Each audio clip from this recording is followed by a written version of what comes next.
The most unexpectedly uplifting and consoling artist of the 20th century was the abstract painter Mark Rothko, the high priest of grief and loss who spent the latter part of his career turning out a succession of sublime and sombre canvases that spoke, as he put it, of the tragedy of being human.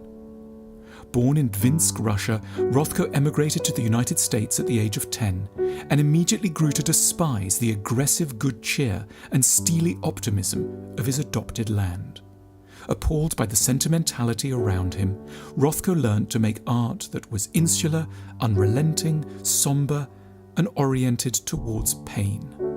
Rothko's favourite colours were a burnt burgundy, dark grey, pitch black and blood red, occasionally alleviated by a sliver of yellow. In 1958, Rothko was offered a large sum to paint some murals for a soon-to-be-opened opulent New York restaurant, the Four Seasons on Park Avenue. It was, as he put it, a place where the richest bastards of New York will come to feed and show off.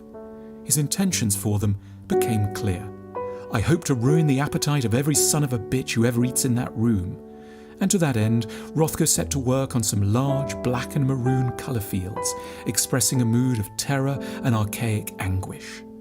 However, shortly before the paintings were due to go on display, Rothko had a change of mind, called up his patrons, explained his feelings, and sent back the money. He then gave his paintings to London's Tate Gallery, where they were hung in a quiet, airy, contemplative-seeming space that enclosed the viewer in an atmosphere of meditative mortification.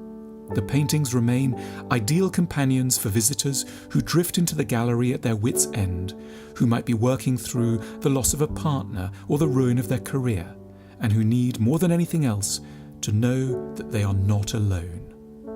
Rothko's canvases, though focused on the darkness, are never themselves depressing to look at, because they lend our difficulties dignity and legitimacy. To bathe in their atmosphere is to gain a distinct sense of comfort, like lying in a tender person's arms who says little other than a modest "I know" in response to our dejection and loss.